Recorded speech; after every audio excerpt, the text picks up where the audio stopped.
Steve Jewin, MMA Mania. All right, Bubba, you are now on with Steve from MMA Mania. Go ahead, Steve. Bubba, it's good to talk to you again. How are you doing today? I'm good, man. I'm good. Living life. How's everything? Everything's fine. We're really excited about this rematch you've got coming up with Georgi Karakhanyan. But first, I want to ask you, I hear you did a little Make-A-Wish thing the other day. Yeah, man. Going to the Ronald McDonald house, visit a couple of the kids, mainly the kid named Cameron. But yeah, it was awesome. I love giving back and having charity and things like that. So, you know, it made me feel good, and it obviously helped the kids with their day and their pains and stuff. So I thought it was really, cool to kill two birds with one stone. That's excellent. Is that something that you took upon yourself, or is Bellator trying to get more fighters involved with Make-A-Wish? How did that get set up?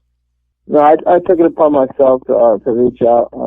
That's something that I like to do, whether it's motivational speaking or going to a Ronald McDonald house or, just seeing kids out there. So Cameron and his family reached out to my agent saying how much they wanted to meet me, and we made it happen before he had to go back home to Oregon. That is excellent. I'm glad you were able to do it, and it all worked out that it timed right on getting to spend some time with him before he had to go home. And congratulations also on your fight being moved up to the main card. I kind of think it should have been in there in the first place, but now it is, so you'll be fighting Georgi on Spike TV. Yeah, man. I don't make the big decisions up there at the head of Bellator. I just get the name of my opponent. I just show up on weight, and I always try to do a good job, so everything else is out of my control. I control what Bubba does. Well, control is all you've been doing of late with 3 straight wins, so I'm assuming you're feeling like this is going to be the 4th one in a row. Absolutely. If I didn't feel that way, we started off on the wrong foot. I'm like you said, 3 straight wins. I haven't lost a fight since I actually lost to this opponent, and I'm obviously going to turn the table, turn the tides, turn the cards, whatever cliche name you want to say. It ain't going to be the same result. It's going to be a very different one.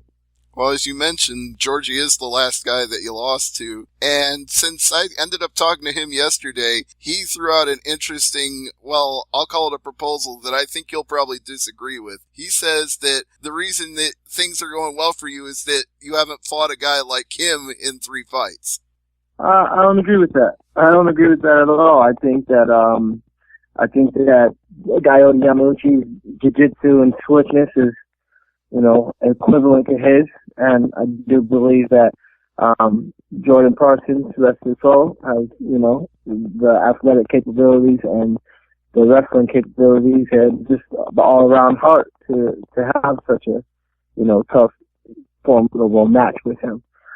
So Georgi is mistaken by those things. I can't say that Joe Wilson's on his level, but any of those other guys he can compete with, and they can compete with him. So, I don't agree.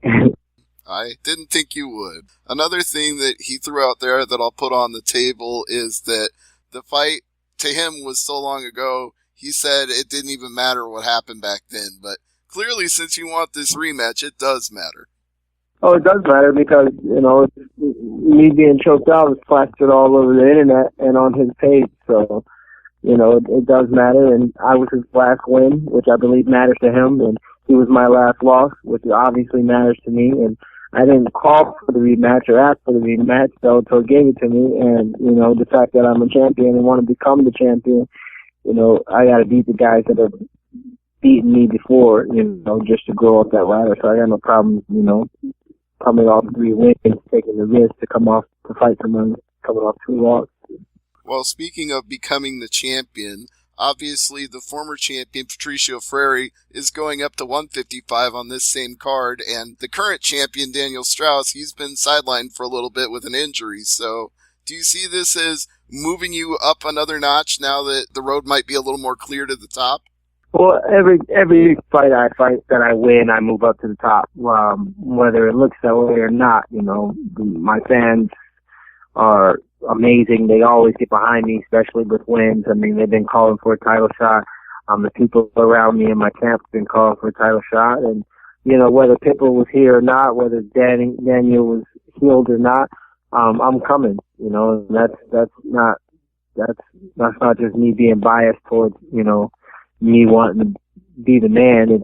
It's an obvious thing that's happening. More experience with my MMA, with me all around, more experience in the cage.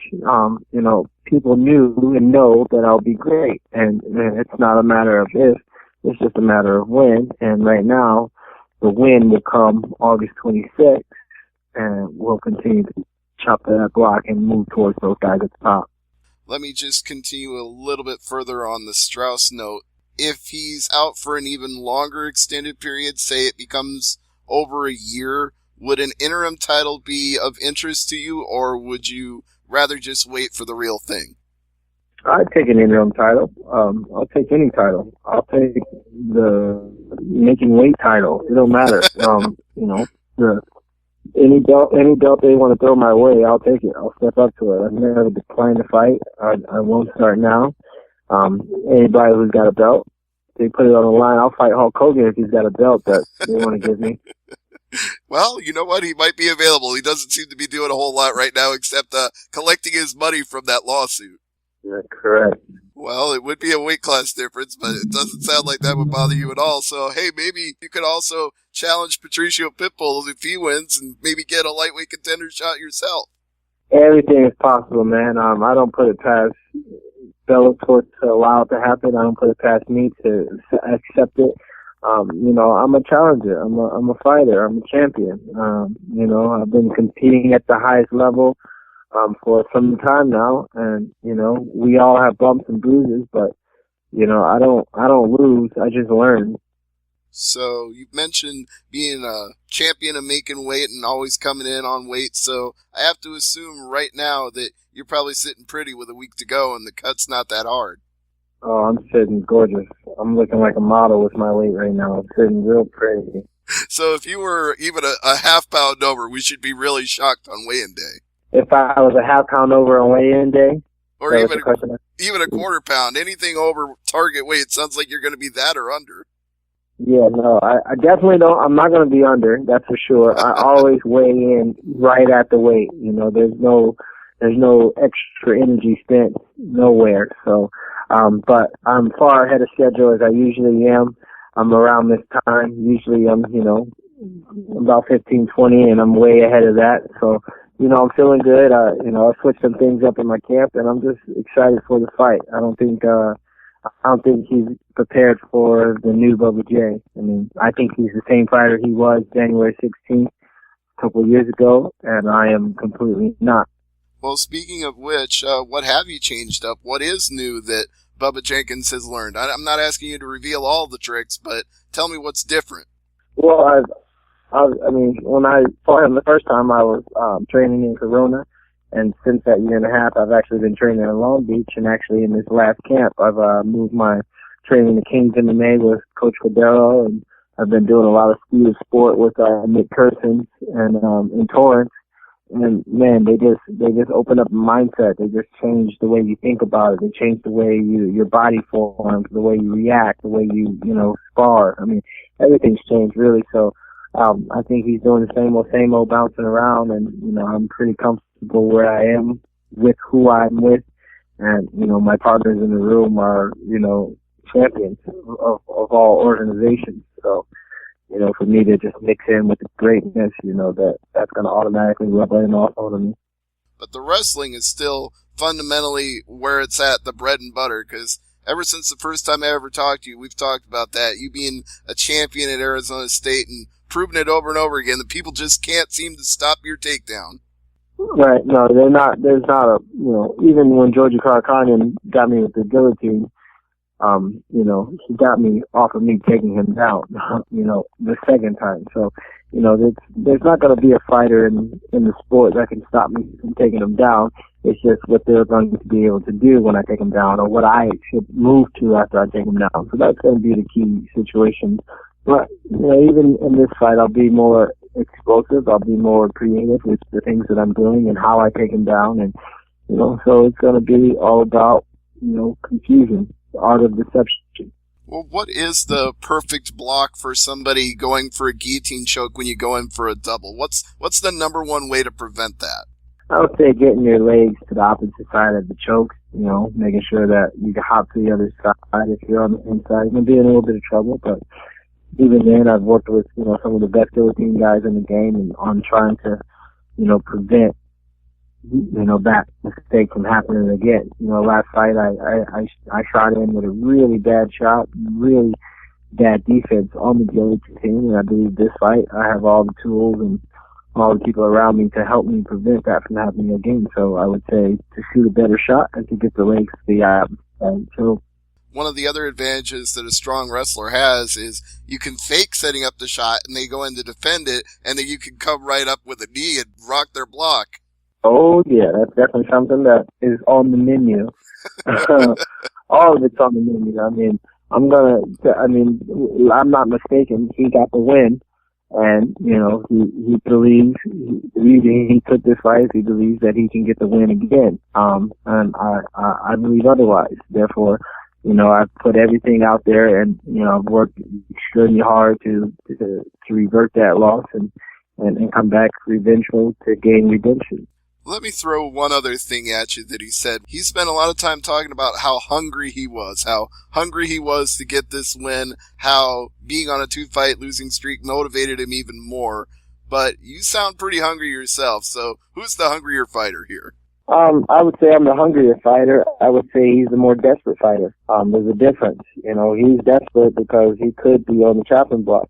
He could be going backwards there that he beat me a year ago, and he'll be coming off of a loss after August 26th. So desperate fighters and desperate men do desperate things. Him being deprived of a win, in all of 2016, makes him, a little bit more vulnerable. But, being desperate also gives him, that extra little, I'm fighting my way out of the corner kind of thing. But, it also gives him, more holes in a Swiss cheese block. So, I'll be sure to post on him. I'll be sure to pressure him. I'll be sure to let him know that, we're two different fighters. We're going in two different directions. I'm on my way to the top, still being one of the big faces in Bellator. And, you're really on your way out, losing to guys that I believe that are running from me and I can smash.